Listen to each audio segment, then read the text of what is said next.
Okay guys, तो peace time over, war time start, है ना। अब तक हम काइनेमेटिक्स में ये पढ़ेंगे, इसकी जरूरत पड़ेगी, उसकी जरूरत पड़ेगी, पर चर्चा कर रहे थे। अब let's focus on the real terms जिनसे हमको वास्ता पढ़ना है, जिन पर न्यूमेरिकल्स करनी है। सबसे पहला टर्म है अपने पास पोजीशन वेक्टर। पोजीशन नाम से ही लग रहा है कि पार्टिकल या बॉडी स्पेस में कहां है उसको बताना पोजीशन कहलाएगा, और चूंकि डायरेक्शन का भी इन्वॉल्वमेंट है तो पोजीशन वेक्टर हम एक टर्म डिफाइन करते हैं, which is it is defined as a fixed vector which locates a point in space relative to the origin of coordinate system we have considered. माने ये मेरा एक ओरिजिन है और इसके रिस्पेक्ट में पॉइंट पी स्पेस में कोई पॉइंट था, तो कुछ एक्स कुछ वाई कुछ जेड में जाकर मैंने इसका पोजीशन वेक्टर एक्स आई वाई जे जेड के एक्सप्रेस कर दिया। तो ये जो मैंने बनाया ये इसका पोजीशन वेक्टर कहलाया। ये पोजीशन वेक्टर पी इस ओरिजिन के रिस्पेक्ट में है। ये बहुत इंपॉर्टेंट बात है कि यहां जो लिखा हुआ है कि origin of coordinate system we have considered, yes, because किसी एक पर्टिकुलर सवाल में ऐसा भी हो सकता है कि हम दो स्टूडेंट्स एक ही जगह की बात कर रहे हो and they might be talking कि इसका पोजीशन वेक्टर कुछ और है। फॉर एग्जाम्पल, अगर किसी ने हमारा कोऑर्डिनेट ओरिजिन यहां ले लिया होता और उसकी एक्स वाई जेड एक्सिस होती तो और बात इसी की कर रहा होता, हाँ, बात इसी पॉइंट ही कर रहा होता, तो इसका पोजीशन वेक्टर कुछ और होता। इसके एक्स आई वाई जे जेड के की जो वैल्यूज हैं उनकी वैल्यू कुछ और होती है, x1 i y1 j या z1 इस तरह की वैल्यूज होती है। इसका मतलब क्या हुआ, position vector depends on the choice of origin. यानी पोजीशन वेक्टर किसी भी सवाल में हो सकता है दो स्टूडेंट्स के लिए, अगर उसने एग्जामिनर ने ओरिजिन नहीं बताया है तो दो स्टूडेंट्स के लिए एक ही जगह को दो अलग अलग पोजीशन वेक्टर से डिफाइन किया जा सके। तो ये मत सोचिएगा कि अलग गलत आंसर आ गया आपका या उसका सही आंसर है, दोनों ही इक्वली राइट है, बिकॉज पोजीशन वेक्टर अलग अलग ओरिजिन के लिए अलग अलग हो सकता है। एंड सो डिस्प्लेसमेंट वेक्टर को एक हम यहां पर इन्वॉल्व करें। सर डिस्प्लेसमेंट वेक्टर क्या है? डिस्प्लेसमेंट वेक्टर को हमने कैसे डिफाइन करते हैं? देखिए, मेन चीज है कि बच्चा कोई भी जो ऑब्जेक्ट है या बॉडी है या पार्टिकल है वो कहां है। यहां ऑब्जेक्ट पार्टिकल था और वो फाइनली यहां पर है। तो यानी किसी भी कोऑर्डिनेट सिस्टम में किसी भी ओरिजिन के लिए उसका जो पहले पोजीशन वेक्टर था फॉर अ गिवन ओरिजिन, उसका जो बाद में पोजीशन वेक्टर है वो तो डेफिनेटली बदला है। तो there is a change in position vector, यानी कि अगर पोजीशन का वेक्टर बदला है, चेंज इन पोजीशन वेक्टर जो हमारे पास आ रहा है वो हमें डिस्प्लेसमेंट देता है।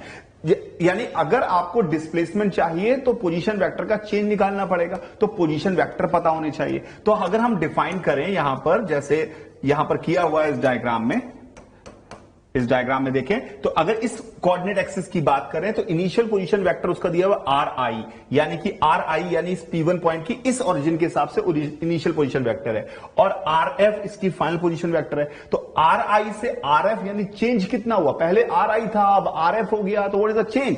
R F vector minus are I vector, this is called displacement vector. तो डिस्प्लेसमेंट वेक्टर जो है वो चेंज इन पोजीशन वेक्टर है। एंड अब नाम से क्या लग रहा है, परिभाषा से, कि displacement is change in position vector, और हमें लगता है कि पोजीशन वेक्टर ओरिजिन पे डिपेंड करता है तो डिस्प्लेसमेंट भी ओरिजिन पे डिपेंड करना चाहिए, पर ऐसा बिल्कुल नहीं है। सर ने मेरी हेल्प के लिए डायग्राम यहां बना दिया। उन्होंने कहा कि मान लो इसी पॉइंट को इस ओरिजिन के हिसाब से बात करते तो उसका इनिशियल पोजीशन वेक्टर जो होता वो ये होता और फाइनल पोजीशन वेक्टर ये होता, लेकिन change in position vector vector law of addition के हिसाब से यही आ रहा होता। यानी importantly position vector depends on choice of origin, but displacement दुनिया के सारे बच्चों का सेम आएगा जिसने जहां भी ओरिजिन माना हो, कोई फर्क नहीं पड़ता। ये इसकी मैथमेटिकल डेफिनेशन है कि पोजीशन वेक्टर डिपेंड करता है चॉइस ऑफ ओरिजिन पे और डिस्प्लेसमेंट नहीं करता।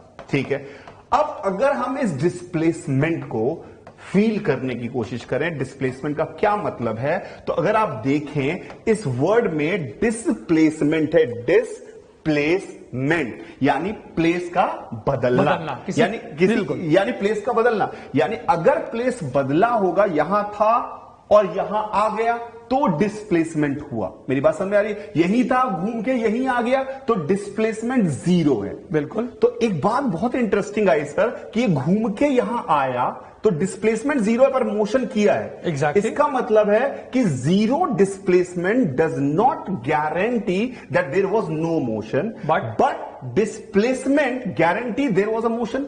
समझ में आया क्या बोला? अब ये आप लोग के लिए थोड़ा भारी हो गया। सच अ लॉजिकल स्टेटमेंट। सोचिए, दो टुकड़ों में आराम आराम से सुनिए सर ने क्या कहा। सर ने कहा मोशन की गारंटी और डिस्प्लेसमेंट के बीच का रिलेशन। सर ने कहा कि अगर डिस्प्लेसमेंट हुआ तो गारंटी है कि मोशन हुआ होगा ही, परंतु अगर डिस्प्लेसमेंट 0 हो गया, मोशन हुआ तो था, यूं गया यूं आ गया, मगर देखने में तो ऐसा लग रहा है कि मोशन नहीं हुआ। तो डिस्प्लेसमेंट और उसका दूसरा वर्जन भी लेता हूं। मान लो मैं यहां था और मैं यहीं रह जाता, तब भी मेरा डिस्प्लेसमेंट 0 हुआ है। अब की बार में मूव नहीं किया हूं, यानी 0 डिस्प्लेसमेंट के दो एस्पेक्ट्स निकल कर आए। 0 डिस्प्लेसमेंट, मैं यहां था सर, मैं यहीं रह गया, मोशन भी नहीं हुआ, डिस्प्लेसमेंट 0। यानी 0 डिस्प्लेसमेंट से कुछ भी नहीं बता सकता कि मोशन हुआ है या नहीं। 0 डिस्प्लेसमेंट वो गारंटी नहीं दे सकता। सर 0 डिस्प्लेसमेंट इसकी गारंटी दे ही नहीं सकता, हम बता ही नहीं सकते कि पार्टिकल मूव किया होगा कि नहीं किया होगा। तो सर इसके लिए कोई और पैरामीटर होना चाहिए। एक एग्जांपल समझाने की कोशिश करता हूं। एक बार क्या हुआ भाई, दोपहर का टाइम था, मैं पापा सो रहे थे, मैंने सोचा कि यार अपने दोस्तों से मिला, उनकी गाड़ी बाहर खड़ी थी, तो मैंने कहा लेकिन ये गाड़ी उठा के जाऊंगा तो मुझे डांटेंगे क्योंकि मना किया उन्होंने गाड़ी चलाने के लिए। तो मैंने धीरे से गाड़ी उठाई और गाड़ी से अपने दोस्तों से मिलके आया और आधे घंटे बाद आके उसी जगह पर वैसी पोजीशन में गाड़ी खड़ी कर दी, पूरा दिमाग लगा के कि मेरे पिताजी को पता नहीं चलेगा कि गाड़ी उठी हुई। और मैं आराम से हुआ कि पिताजी को 0 डिस्प्लेसमेंट है, मेरे को खबर नहीं थी ये बात, मैंने पढ़ी नहीं सर उससे तक, तो मेरे को पता नहीं था कि 0 डिस्प्लेसमेंट है। मेरे पिताजी को लगेगा 0 डिस्प्लेसमेंट मतलब नो मोशन। लेकिन जब पापा जागे और उन्होंने देखा गाड़ी, तो उन्होंने गाड़ी देखा और पास आके उन्होंने उसको देखा रीडिंग की कितने किलोमीटर चली है, पहले कितनी थी बाद में कितनी है, क्योंकि मेरे पिताजी जो थे वो मेरे पिताजी थे, इनके पिताजी थे तो उनको ज्यादा दिमाग चला, उनको भरोसा था कि मेरा बेटा ऐसा करेगा। तो उन्होंने जो चीज देखी वहां पर रीडिंग देखी कि पहले जब वो सोने गए थे तो गाड़ी चली थी 6350 किलोमीटर और जब वो सो के बाद में उठे हैं तो 6372 किलोमीटर, यानी 22 किलोमीटर गाड़ी में चला के आया। तो डिस्प्लेसमेंट 0 होने के बाद भी उनको फिजिक्स इतनी आ रही थी कि हो सकता है मोशन हुआ होगा। उन्होंने इसलिए दूसरी चीज चेक की। क्या चीज चेक की उन्होंने? उसी का नाम है डिस्टेंस। और डिस्टेंस एक ज्यादा लॉजिकल, जो मैंने सर से सवाल पूछा था वही इस एग्जांपल में निखर कर आ गया।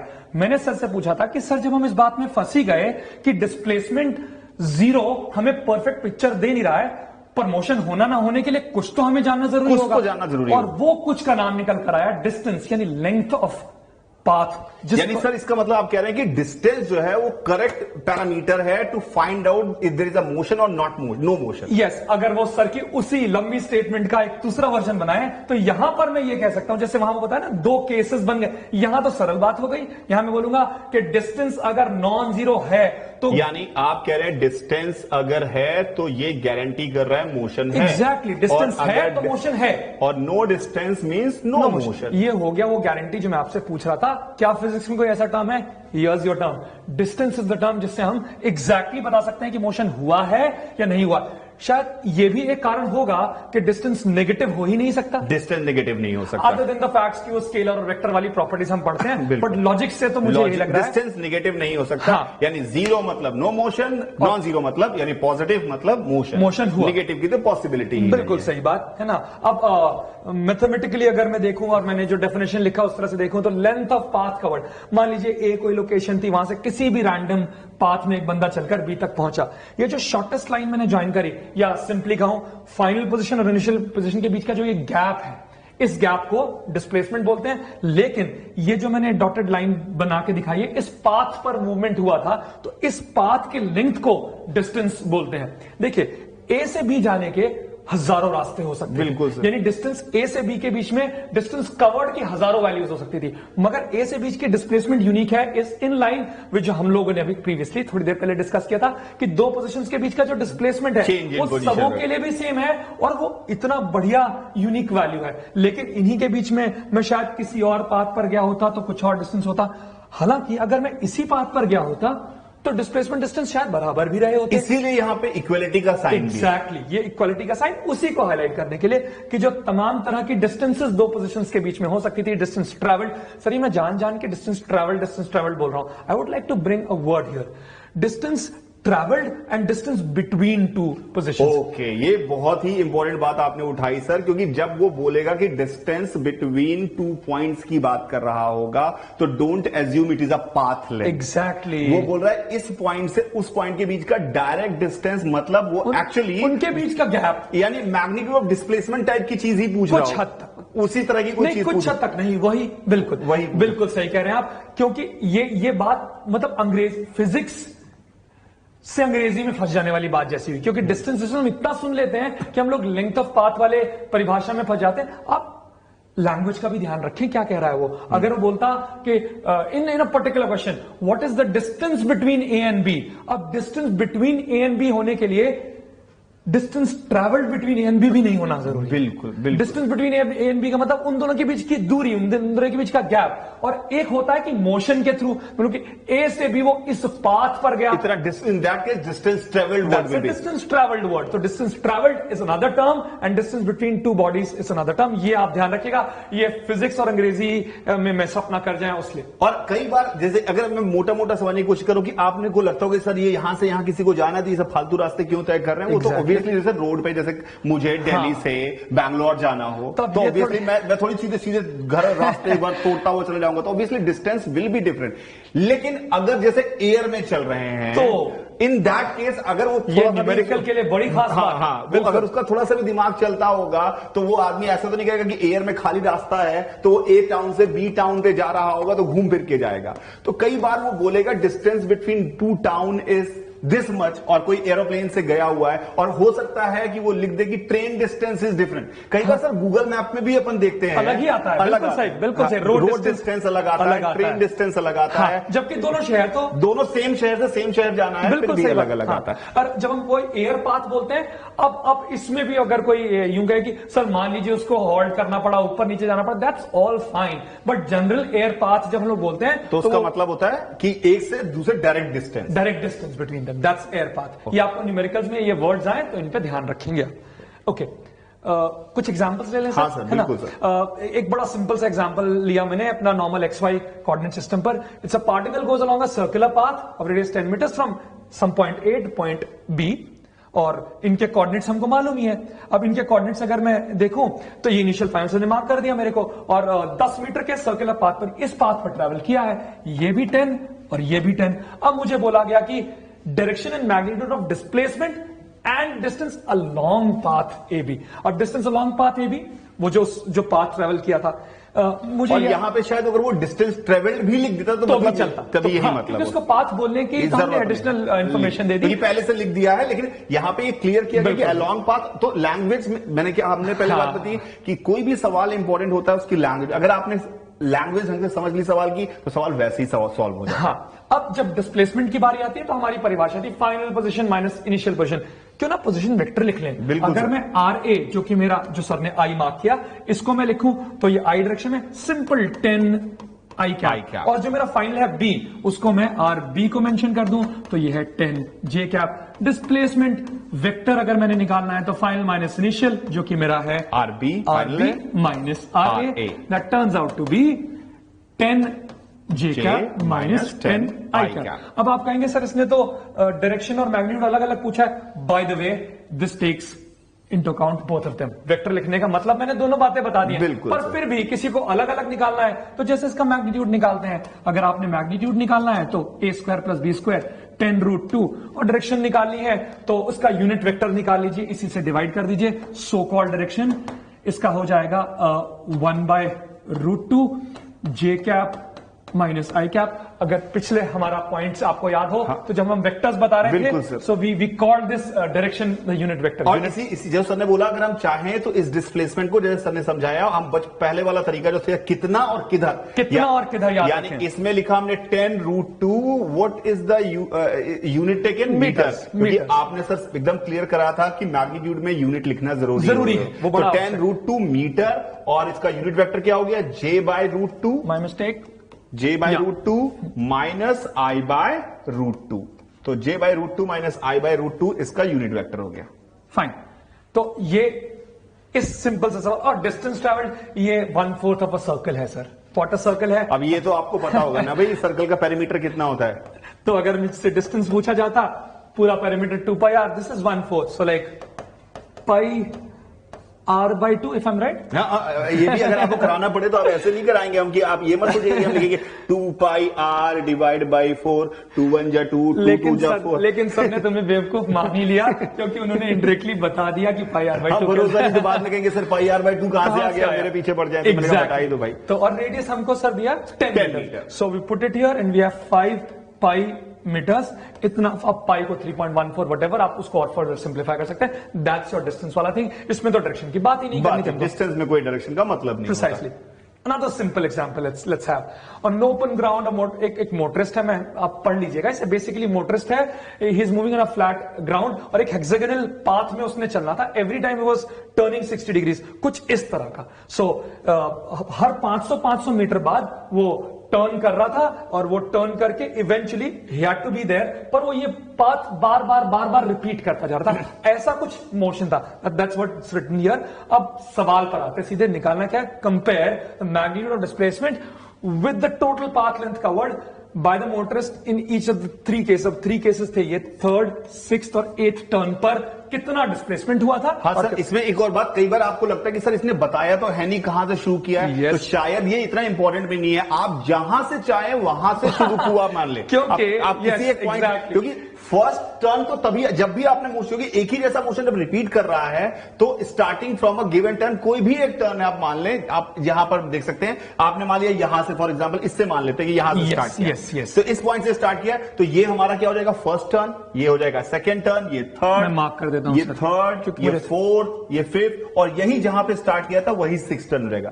एक और बात, कई बार ऐसा कंफ्यूजन हो जाता है, मुझे नहीं पता क्यों होता है। जहां से स्टार्ट किया उसको फर्स्ट टर्न मत मानिएगा, वहां से स्टार्ट किया भाई। टर्न का मतलब क्या होता है? जब वेलोसिटी की दिशा बदले। तो पहली बार बदलाव इस जगह आया, तो this is your first turn, this is your first turn. तो ये फर्स्ट टर्न है। क्लियर है मेरी बात? तो first turn, second turn, third, fourth, fifth, sixth turn वहीं पर आ गया। फिर एक 8th और चाहिए तो फिर और जोड़ देता हूं, 7th, 8th और ये 8th हो गया। तो मेरे लिए मुद्दे के पोजीशंस ये और ये हो गए, है ना। इनके मुझे डिस्प्लेसमेंट और डिस्टेंस निकालना है इन शॉर्ट अगर देखा जाए, है ना। सर मैंने एक प्री सेमी डायग्राम बना लिया था जो मेरे को हेल्प कर ले। सो यहां से मैंने स्टार्ट किया था, talking of the third, it was 3rd, 6th and 8th। भाई ये भी याद रखना पड़ेगा हमें, तो हमारा तो पन्ना बदल गया है ना। तो 3rd, 6th, तो पहले हम लोग चलते हैं 3rd टर्न पर। पहला टर्न, दूसरा टर्न, तीसरा टर्न। यहां ये डिस्प्लेसमेंट निकालना है मैंने। Distance is damn easy. Distance में मैं क्या ही मेहनत करूं, 500 500 500 सबसे आसान है। हाँ, तो डिस्टेंस सर मैं ही लिख देता हूं। डिस्टेंस हो गई 1500 मीटर। ये हो गया हमारे 3rd टर्न। हमने शुरू करा है अपना स्टोरी 3rd टर्न का, ठीक है। तो ये सर ने आपको डिस्टेंस तो भैया पहले ही दे दी। अब डिस्प्लेसमेंट वाला काम करते हैं। मैंने यहां पर ये परपेंडिकुलर्स ड्रॉप कर दिए थे because that makes it easy. ये 500 था तो ये लेंथ 500 मीटर आ ही जाना था सर। ये वाली सामने यहां से लेकर यहां तक की लेंथ 500, ये वाली लेंथ इसके बराबर आ जानी थी। इस ट्राइंगल में चले, आपको सर ने एक बढ़िया बात बताई थी, मस्त बात बताई थी। अगर आपको याद हो कि कभी भी ट्राइंगल आ जाए तो जिस पर एंगल बना हो वो कॉस वाला होता है। देखा आया ना काम, ये आखिर तक काम आता रहेगा। अगर ये 500 है, थीटा यहां बना है, तो ये वाला हो गया 500 cos 60। याद है cos 60? cos 60 की वैल्यू होती है हाफ। Yes. तो cos 60 यानी 500 cos 60 कितना हो जाएगा? 500 cos 60 250। तो ये 250, ये 250, तो 500, ये 500। तो टोटल डिस्प्लेसमेंट कितना आ गया? डिस्प्लेसमेंट आ गया हमारे पास थर्ड टर्न का अलोंग दिस 1000 मीटर्स। अच्छा, यहां पर एक बात हम और ऑब्जर्व करें, वहां पर उसने मैग्नीट्यूड ऑफ डिस्प्लेसमेंट पूछा है, विच मींस डायरेक्शन की मैंने चिंता नहीं करी। हाँ। और डायरेक्शन बता पाने में, अच्छा अगर कोई डायरेक्शन बताएगा इस केस में, तो इस केस में डायरेक्शन आपके पास, क्योंकि आई जे के तो उसने डिफाइन किए नहीं है, तो अब आंसर पूछे अगर मान लो डायरेक्शन का, तो किस तरह से डायरेक्शन दी जाएगी? हो सकता है हम कह दें कि इनिशियल डायरेक्शन से 60 डिग्री के along displacement, anti clockwise 60 degree घूमेंगे तो शायद डिस्प्लेसमेंट की डायरेक्शन आएगी। यही तो डायरेक्शन का पर्पस था जब हमने एंगल बिटवीन वेक्टर्स की बात करी थी। तो एक अगर कोई कहे कि नहीं, सवाल में पूछा मुझे खुद के लिए जानना है कि नहीं मुझे तो सर डायरेक्शन भी देनी है, हाँ तो ठीक है, जो फर्स्ट डायरेक्शन था उससे 60 डिग्री घूमी हुई direction anti clockwise, that's important, उतना चल जाए तो आ जाए। फिलहाल मुझे उसका मैग्नीट्यूड ही चाहिए था, क्वेश्चन में मैग्नीट्यूड ही पूछा था, इसलिए 1000 metre. Okay, 6th turn was another लड्डू, बिकॉज 6th टर्न में लौट के बुद्धू घर को है। जहां चले थे वहीं पहुंच गए, तो डिस्प्लेसमेंट, ये मैं बताऊंगा, डिस्प्लेसमेंट आ गया बड़ा सा जीरो, बड़ा सा जीरो। तो ये डिस्प्लेसमेंट 6 टर्न के बाद जीरो, मगर डिस्टेंस इस बार मुश्किल हो गया। ये क्या पर डिस्टेंस का तो सबसे आपने पहले तरीका बता रखा था कि आपको कुछ करनी नहीं है सर, कितनी पाथ चली हैं उस आपको सिर्फ जोड़ते जाओ, सिंपल स्केलर एडिशन, 500 500 500 500 500 500 यानी 3000, यानी कि टोटल डिस्टेंस हमारे पास हो गई 3000 मीटर। फाइन।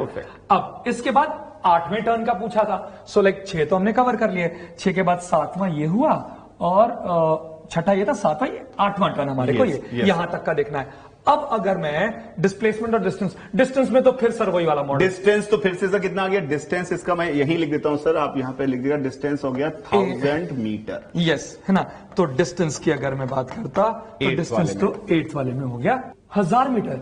सर एक्चुअली मैंने यही जो बच्चे सिली मिस्टेक करते हैं वो मैंने इनको करके दिखाई ताकि उनको ध्यान रहे इस बात का, समझिए इस बात कि को। ये गलती नहीं करनी। कई बार ऐसा लगता है कि यहां से यहां गया है तो डिस्टेंस यही बची, पर बेटा वो 8th टर्न की बात कर रहा है, इसका मतलब उसने पूरा मोशन कर यहां से यहां गया, इसका मतलब 1000 नहीं 3000 तो पहले ही चल चुका था, 1000 और यानी 4000। तो एक बात शायद हमें सीखने को मिल रही है वो कि whenever distance is being asked, you have to see the complete path length। ये नहीं उसी पर स्टिक करें। हाँ, आपका सर वहां वापस तो आ ही गया था, उसके बाद तो 1000 ही तो चला वो, नहीं 1000 ही तो चला वो वाली बात सही है, मगर वो 3000 भी तो चला था। एंड देयरफॉर ये मिस्टेक ऑन पर्पस, ये गलती आपसे ना हो जाए, ये ध्यान रखें। डिस्प्लेसमेंट में वही नॉर्मल तरीका जो है हमारे पास, हम 8th टर्न पर आ चुके हैं, ये डिस्टेंस का। और अगर मैं डिस्प्लेसमेंट की बात करूं तो वही स्ट्रेट लाइन ज्वाइन कर दूं सर। yes, sir। ये ज्वाइन कर देता हूं और ये ए से बी ज्वाइन कर देता हूं। इसका मुझे पाथ लेंथ अगर ये इस स्ट्रेट लाइन का चाहिए, मैं यहां पर परपेंडिकुलर ड्रॉप कर देता हूं। ये 60 है, ये पूरा 120 डिग्री हो जाएगा, ये 30 डिग्री हो जाएंगे, और फिर उसी लॉजिक से ये 500, तो ये 500 cos 30, ये 500 cos 30, एंड ये देखा आपने सर ने क्या समझा, ये पूरी डिस्टेंस, ये है डिस्प्लेसमेंट का मैग्नीट्यूड। तो ये टोटल एंगल, ये 60 था तो सर ने कहा कि ये वाला एंगल 120 हो गया और टोटल एंगल 180 होते हैं, तो ये वाला बचा हुआ 30 और ये वाला बचा भी 30, तो यानी कि ये आइसोसेलेस ट्रायंगल हमारा बनके तैयार हुआ है। सर ने यहां से परपेंडिकुलर ड्रॉप किया। That's how fast you should see maths. जब मैं बता रहा था तो सर को वो दिख रहा था, मेरा 120 डिग्री लिखने का मतलब ही नहीं है 120 डिग्री होगा। जब मैंने बोला ये 120 ये 30 ये ही कैलकुलेशन ट्रिग्नोमेट्रिक की हमें हमेशा दिखनी चाहिए। जो सर ने यहां 30 लिखा, यही देखना, जितना जल्दी सर ने देखा उतना ही जल्दी आपको आप करना पड़ेगा, अगर आप सच में कंपीट करना चाहते हैं तो ये 30, तो ये आ गया हमारे पास 500 चिपका हुआ एंगल cos 30, 500 cos 30, तो टोटल डिस्प्लेसमेंट हो गया 2 times of 500 cos 30. That's root 3 by 2. Yes. Simplifies to so 500 root 3 meters. That would be the answer. Okay, guys.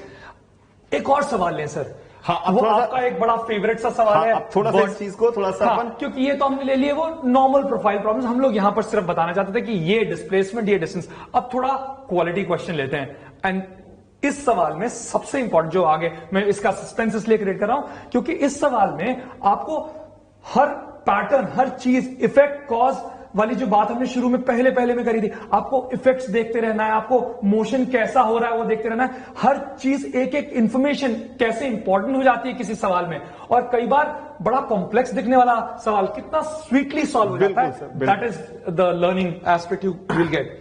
Here's the question. तो ये जो नया सवाल है, ये जो हम डिस्कस करने वाले हैं, दिखने में काफी बड़ा लग रहा है। हाँ। दिखने में बड़ा है और शायद पढ़ने में भी थोड़ा मुश्किल होगा अगर आपने पहले इस तरह का सवाल नहीं देखा होगा। लेकिन ये सच में बहुत सिंपल सवाल है if you really understand the meaning of distance and displacement. Precisely. अगर आपको डिस्टेंस और डिस्प्लेसमेंट का मीनिंग समझ में आता होगा तो आपके लिए सवाल बहुत आसान हो जाएगा। और अदरवाइज आपको लगेगा ये बड़ा कॉम्प्लिकेटेड है, कैसे सॉल्व करे। कोई लोग सीरीज बनाते हैं, बड़ी लंबी लंबी सीरीज सॉल्व करके आंसर निकालते, सीरीज के बाद भी ना आए। हाँ, तो सीरीज के बाद भी ना आए। हाँ। तो अब इस सवाल को अपन देखने की कोशिश करते हैं। सबसे पहले मैं इस सवाल को शुरू करने से पहले मैं एक छोटा सा सवाल आपसे पूछता हूं। मान लो एक बंदा है, वो बाइक से पूरी सिटी में घूम रहा है और वो 60 किलोमीटर प्रति घंटे की रफ्तार से पूरी सिटी में रैंडमली इधर उधर कभी इधर कभी उधर, पर उसने अपने बाइक पे क्रूज लगाया। मान लो उसकी बाइक में क्रूज कंट्रोल था, ठीक है। तो बाइक में 60 किलोमीटर पर आवर का क्रूज कंट्रोल लगाया हुआ है और वो पूरे शहर में घूम रहा है और 1 घंटे पता नहीं कहां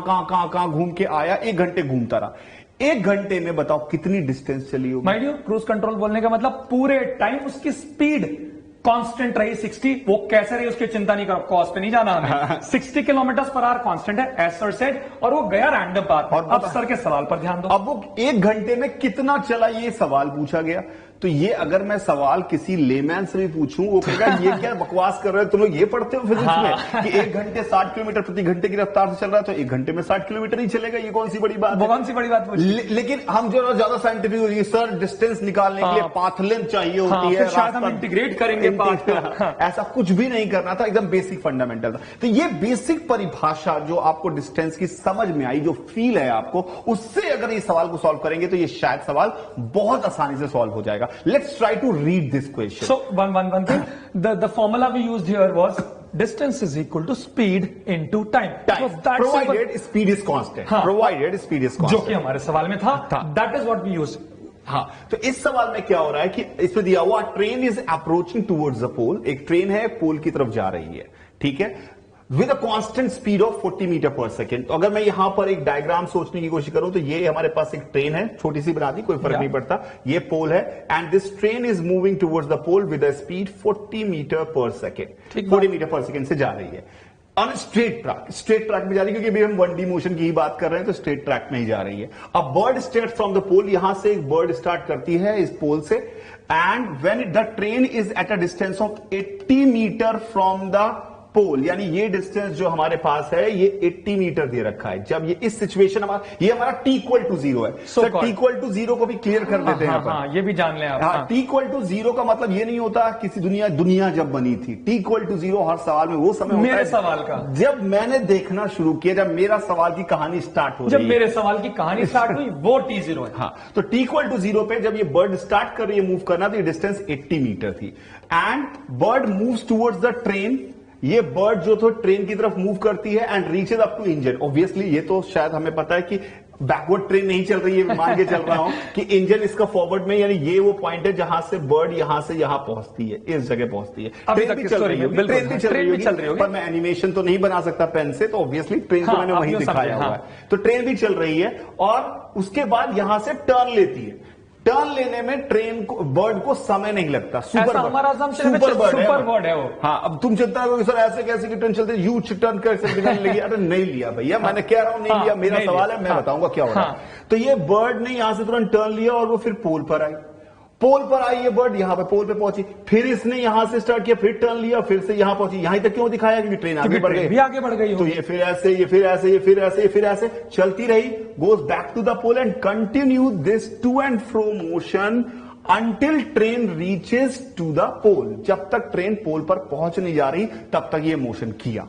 ये है पूरी कहानी, बस आगे पीछे, यानी इस तरह का मोशन दिख रहा है आपको। आगे गई, छोटा छोटा पाथ, नीचे नहीं झुक रही है, कहां उसी में गुचुर मुचुर करते दिखाई ना देता। हमने स्ट्रेट लाइन ही लिया, सही कह रहे थे। ये ना सुनिए कि ट्रेन थकती जा रही है, नीचे गिरती जा रही है, फाइनली पोल पे जाके गिर जाएगी। वो चल स्ट्रेट लाइन में रही है, पर हम दिखाएं कैसे, इसलिए हमने इस तरह दिखाया। ठीक है, हमें निकालना है कि ट्रेन ने बर्ड ने टोटल डिस्टेंस कितनी चली है। अब बर्ड का पाथ तो बहुत कॉम्प्लिकेटेड है, यहां तक गई, फिर छोटा रास्ता, कई लूप्स हैं और डिफरेंट लेंथ के लूप्स हैं, तो इसको निकालना बहुत मुश्किल है। लेकिन हमने यार देखा कि सर एक बात नोटिसेबल है कि बर्ड जो है वो कांस्टेंट स्पीड से चल रही है 100 metre per second. Let me add, this is case A. Sir ने इसके बाद इसका कॉम्प्लिकेटेड केस और एपरेंटली कॉम्प्लिकेटेड भी बनाया है, तो अभी केस ए पर आ जाए, बात कर रहे हैं। तो कांस्टेंट स्पीड से चल रही है आगे। अभी वही जो बच्चे वाला सवाल था, जो बाइक लेके घूम रहा था, वो कांस्टेंट स्पीड चल रहा था, कहां गया? हमें रास्ता इंपॉर्टेंट था ही नहीं, कितनी देर चला ये इंपॉर्टेंट था। क्योंकि इस कांस्टेंट स्पीड हो तो डिस्टेंस निकालने के लिए अपन यूज कर सकते हैं, कांस्टेंट स्पीड हो तो डिस्टेंस निकालने के लिए अपन यूज कर सकते हैं कि distance is equal to speed into time, speed into simple time. अच्छा, अब बात है टाइम कैसे निकाले। मैंने कहा टाइम के लिए उसने मुझे दे रखा है कि ये जो ट्रेन है, ये जो ट्रेन हमारी थी, ये चल रही थी 40 मीटर पर सेकेंड से, और ये गैप था 80 मीटर का। इसका मतलब है बर्ड आगे पीछे भाग में जाए जैसे कर रही हो, मुझे मतलब नहीं, लेकिन कब तक चली? जब तक ये यहां नहीं पहुंच गया। ये यहां तक कितने समय पहुंचेगा, ये कोई सवाल है? 80 मीटर की डिस्टेंस 40 मीटर पर सेकंड की स्पीड से कितने समय पहुंचेगा? 7वीं का बच्चा बता देगा। तो वो डेफिनेटली 2 सेकंड में पहुंच गया।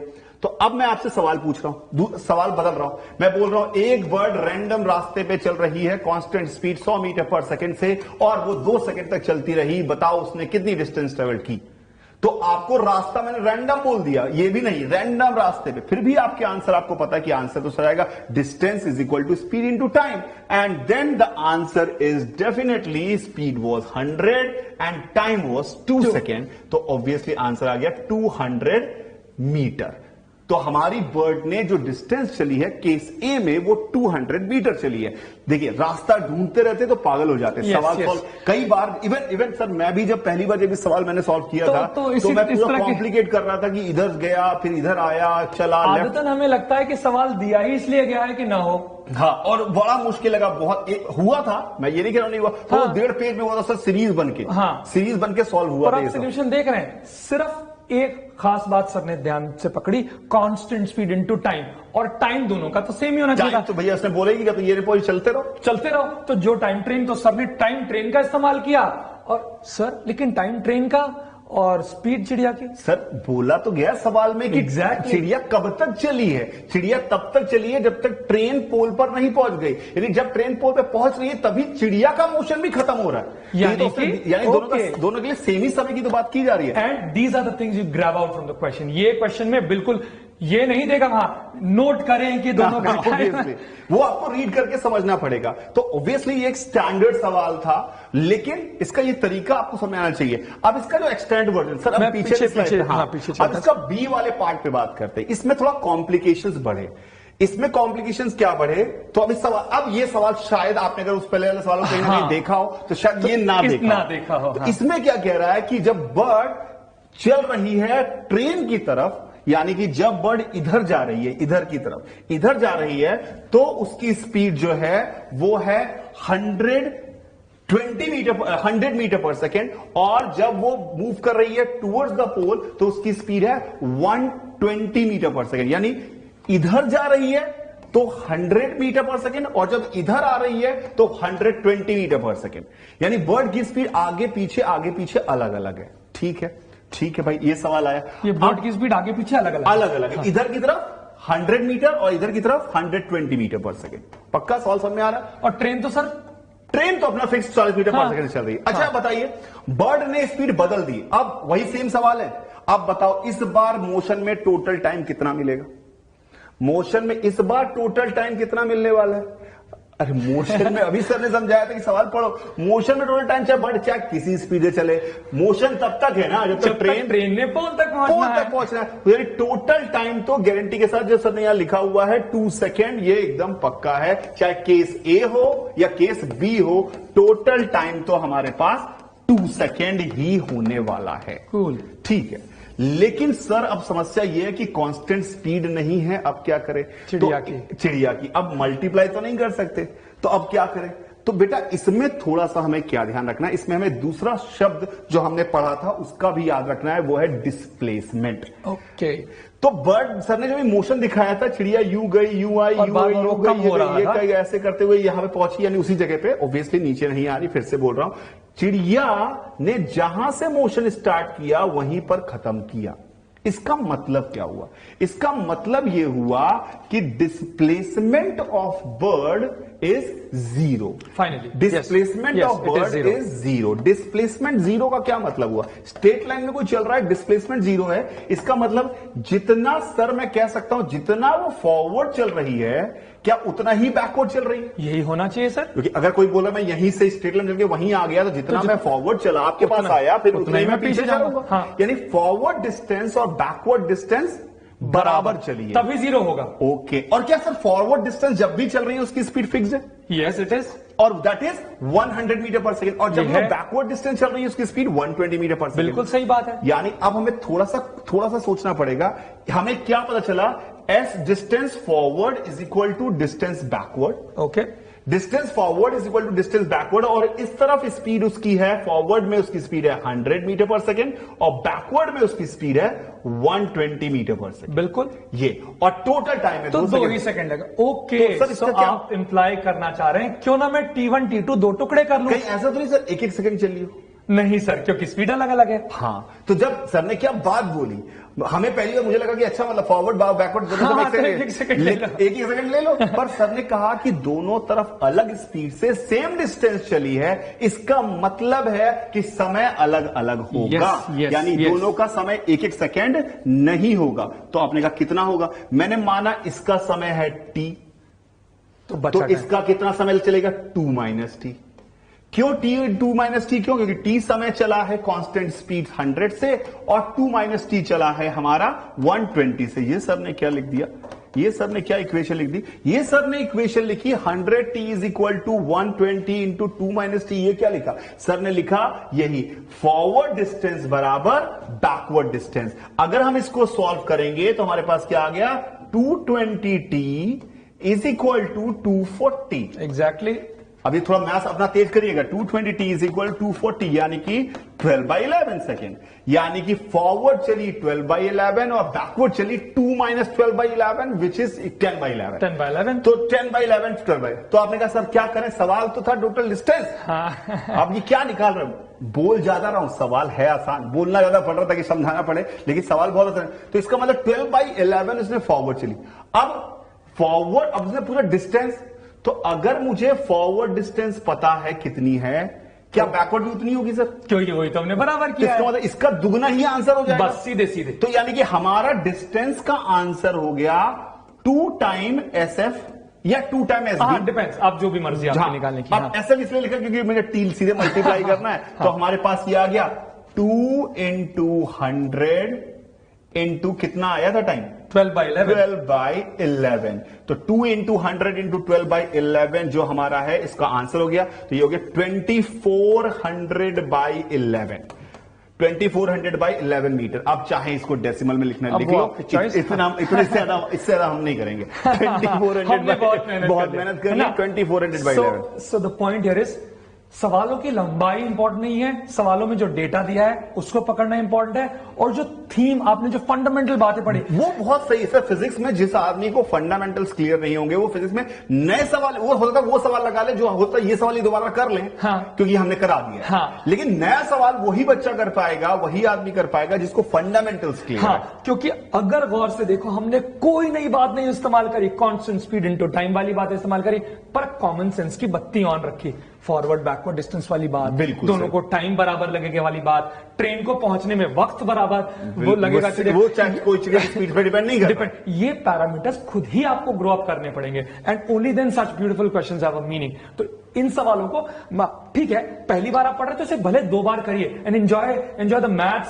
That you are learning out of. और सर मैंने नोटिस किया कि काइनेमेटिक्स में जो अच्छे लेवल के, ओलंपियाड लेवल के भी अगर जो सवाल आ रहे होते हैं, उसमें सवाल में कोई बहुत बड़ा इंटीग्रेशन और नहीं बहुत होता बड़ी मैथमेटिक्स, इसी तरह की बहुत छोटी सी बातें लग रही होती है। जो बेसिक फंडामेंटल जिसको पकड़ा है उसने सवाल दिखने में सब होता है कि 10 लाइन का सवाल है। अब एक बार को ये देखकर तो लगी रहा था पता नहीं कितने पन्नों का सॉल्यूशन, और शायद वो पढ़कर भी, पढ़ने के बाद भी लगता है कि ये सॉल्व नहीं होगा। सीरीज बनाओ जो आपने बात बोली, बिल्कुल बिल्कुल, उससे तो फर्क पड़ जाता। Okay guys.